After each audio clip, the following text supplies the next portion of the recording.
Amen. Bon, on a encore là jusqu'à X heures. Maintenant, c'est le troisième message de ce dimanche 8 mars 2026. Avec toujours le frère Christ, Moïse, le Fils de l'homme 3 fois saint, l'homme qui ne pratique pas le péché, l'homme qui ne peut pas pécher, le machin du Seigneur, le juif de la tribu de Juda. Le troisième message est le suivant. 1 Corinthiens 5 est un verset biblique mensonger. Là, les chrétiens vont finir avec nous.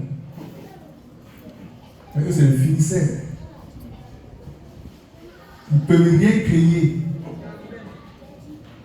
1 Corinthiens 5, qui est dans la Bible, c'est faux, c'est un mensonge.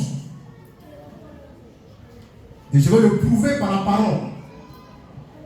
Je ne parle pas pour parler, j'ai des preuves concrètes, tangibles, incontestables. L'apôtre Paul, c'est un diable.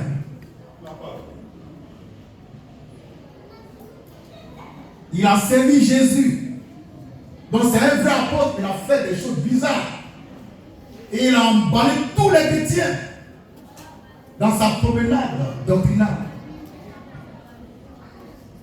Il a écrit de faussetés dans la Bible. L'apôtre Paul, le grand apôtre Paul, le chouchou des chrétiens.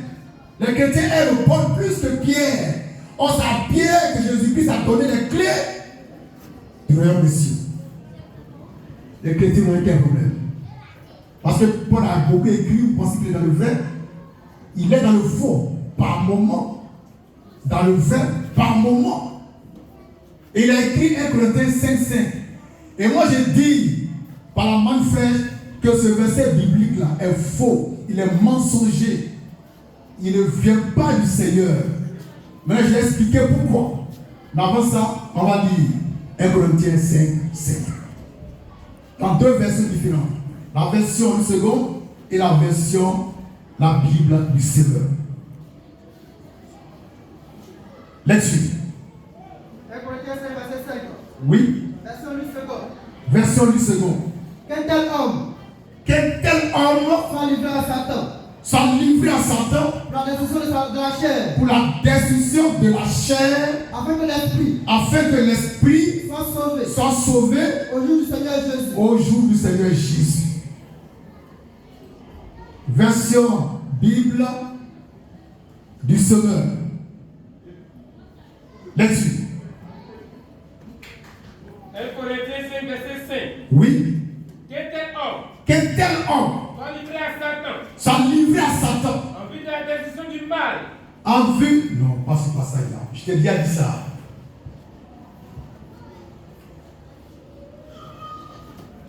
C'est celui qui nous donne ça. 1 Corinthiens 5, verset 5. Version Semeur 1992. Quel tel homme soit livré à Satan pour la destruction de sa nature pécheresse afin qu'il soit sauvé au jour du Seigneur.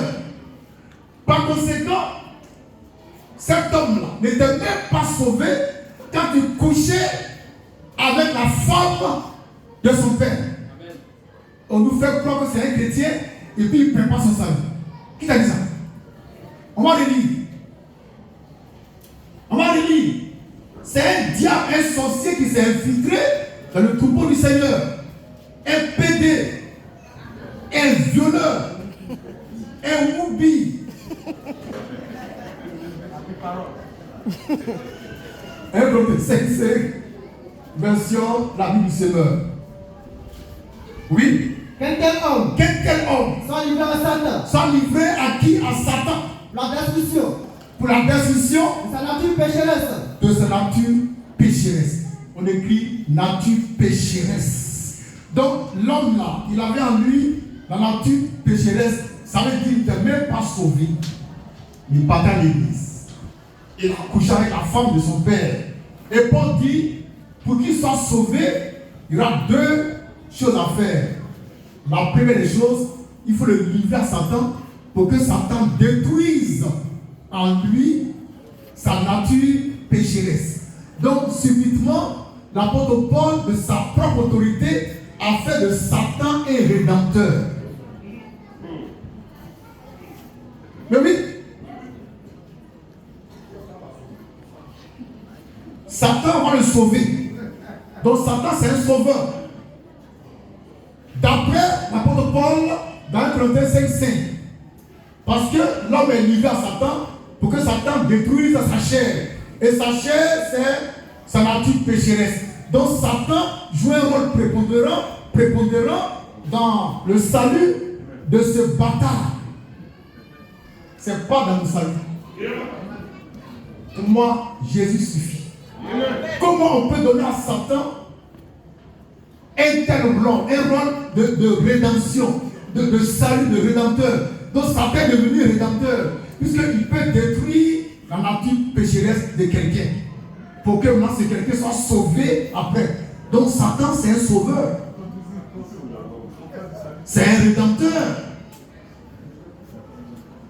Mais c'est qu'il est très bon. Un sauveur il est bon. Donc chrétien, arrêtez de chasser Satan, parce qu'il va briser en vous votre nature pécheresse pour que vous soyez sauvés au jour du Seigneur. Donc il faut le glorifier. Non, Paul, non, il a écrit trop de bêtises quoi. Et les chrétiens, quand ils disent Paul, non, il est en transe. Restez tranquille, Paul là, il ne peut rien crier. Frère, tu reprends ça. 1 Corinthiens 5:5. Il y a deux versions. 1 Corinthiens 5, verset 5. Oui. Version Bible du Sauveur. Oui. Qu'un tel homme Sont livrés à Satan. Sont livrés à Satan. Pour la destruction. Pour la destruction Sa nature pécheresse. de sa nature pécheresse. Donc Satan va détruire sa nature pécheresse. Ce que Jésus n'a pas pu faire, Satan lui fait ça. Ce que Jésus n'a pas pu faire, Satan lui fait ça. Propre. Satan, bravo à toi. Et il faut la Bible, la parole de Dieu.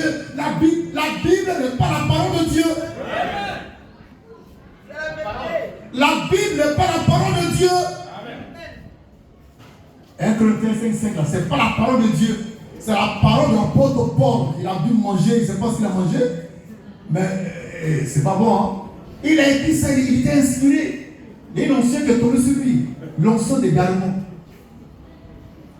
Mais quand les chrétiens parlent de Paul, me dis donc, mais il est plus que Jésus. Pourtant, il peut rien crier. Et puis, il n'a rien crié. Comment toi, Paul, tu peux faire de Satan un co-rédempteur? Un co-rédempteur avec Christ, le rédempteur. Donc, ce que Jésus n'a pas fait, Satan il va faire en détruisant chez cet homme-là, c'est la nature pécheresse. Or, on nous a dit que c'est Jésus-Christ par sa croix qui a détruit en nous notre nature pécheresse. Mais Paul dit non, Jésus l'a fait un peu. Satan vient compléter. Et vous croyez en ça? Moi, je ne crois pas en ça. Et puis, Paul ne peut rien crier. Paul, même quand il écoute péché, il est content. Parce que je sanctifie son message.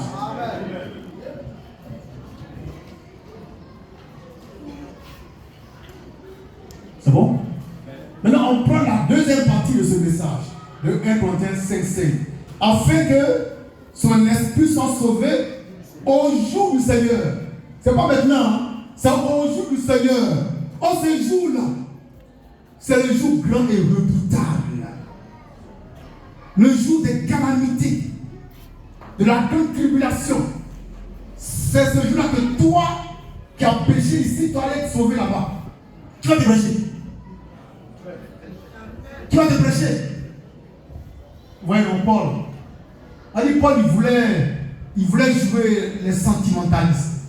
Voilà, c'est un frère, il va à l'église. Non, il faut trouver un moyen pour le sauver un peu. Donc on va écrire ça. Voilà. Et Satan aussi l'attend dehors pour qu'on lui livre le mec.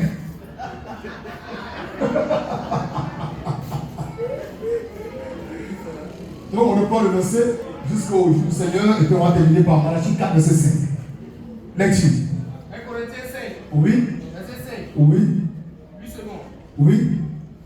Quel tel homme Quel tel homme a livré à Satan soit livré à Satan pour la destruction de la pour chair, la destruction de la chair, afin que l'esprit afin que l'esprit soit sauvé soit sauvé au jour du Seigneur au Jésus. jour du Seigneur Jésus-Christ. La version du semeur. 1 Corinthiens 5, verset 5. Version Bible du semeur. Oui. Quel tel homme Oui. soit livré à Satan Oui. pour la destruction de sa nature pécheresse, Oui. afin qu'il soit sauvé Oui. au jour du Seigneur. Très bien. Malachie 4, 5. Malachie 4, 5. Oui. Voici, Voici. je vous enverrai Élie, Je vous enverrai Élie, le prophète, le prophète, avant que le jour de l'Éternel afin que le jour du Seigneur arrive. ce jour grand Ce jour grand et redoutable. et redoutable. C'est ça le jour du Seigneur. C'est le jour grand et redoutable où Dieu déversera sur la terre la coupe de sa colère. Et Paul dit au jeune homme là, c'est ce jour-là que toi tu as sauvé. Il a blagué le gars. Il a blagué le gars. Il a blagué, il ne va pas s'en sortir. Donc, 1 Corinthiens 5, 5, c'est faux. Je suis mon fraîche.